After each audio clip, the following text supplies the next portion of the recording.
Hey there, Internet, and welcome to another episode of Where's Your Bookmark? After months and months and months of waiting, it is finally time for me to share my thoughts with you on Cress, the third book in Marissa Meyer's amazing Lunar Chronicles series. I was lucky enough to get this arc at ALA last summer, I read it last fall, and I've been bursting to share my thoughts with you guys. Basically, this is a 5-star book in an amazing series where the stakes keep getting higher, the action keeps getting more intense, the romances are even more swoon-worthy, and you will be on the edge of your seat for every single page. Readers still get to interact with Cinder and Scarlet, the subjects of the first 2 books in this series, but this time around we get to know Cress. Her story is inspired by that of Rapunzel. Instead of living in a tower, she lives in a satellite. She's a lunar, but she's a shell. She has no sorts of powers, so she has been shunned by her people. However, she's still pretty useful to Queen Lavanna. She's an amazing hacker, and she's able to keep an eye on the Earthlings. Only Queen Lavanna doesn't quite realize that this little shell isn't exactly loyal to her royal. In fact, she's been helping Lynn Cinder and is dreaming of being able to help them in any way to stop Kai from having to marry Lavanna and from all of these horrible things that are bound to happen to Earth if this crazy lunar queen gets her way. Cress is definitely different from the first 2 leading ladies we've had so far. She is the girliest, and I don't say that as a bad thing. It took a little getting used to at first because Cinder has a very strong personality and Scarlet was full of gumption, and then you have Cress. And she's definitely a victim of circumstance. She has no interaction with others, or it's incredibly limited.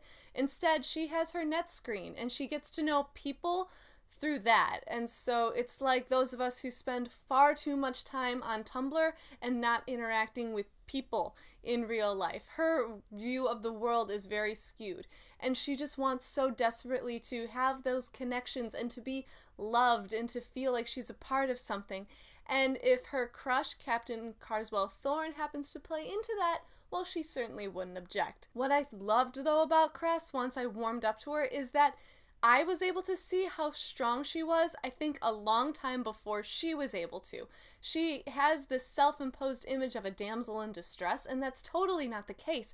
You see her rise to the occasion over and over again, and sure, sometimes she's heartbroken, and sometimes she might not say something or do something the way Cinder or Scarlet would handle it, but she does it in her own way, and by the end of the book, it was hard to believe it was the same girl we met back at the beginning. Of course, Marissa Meyer is a master of the third-person point of view in that she's able to jump into so many different characters' heads. We still get to see things the way that Cinder does, what Scarlet's up to, Wolf, Kai, the Queen herself. It's all there. They're all there. I am talking so fast, but I am just so excited for people to finally be able to experience this story like I was. There is action, there is adventure, there's intrigue. The whole relationship between Thorne and Cress was actually really interesting because she has this idea built up in her head, and then he turns out to be not who she thought and exactly who she thought. Maybe he's not the guy that she thought he was,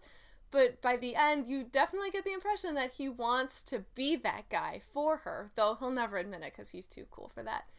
It would be impossible for me to pick a favorite book in this series. They all are just so strong. Cinder had an amazing start, Scarlet built on it, and Cress, they just keep getting better and better. My only complaint is that Winter, the 4th and final installment in this quartet, won't be coming out until 2015. Entirely too long to wait. I'm not that patient, especially since I read this back in this summer of 2013. I need to know how this all ends. It's epic. It's fantastic.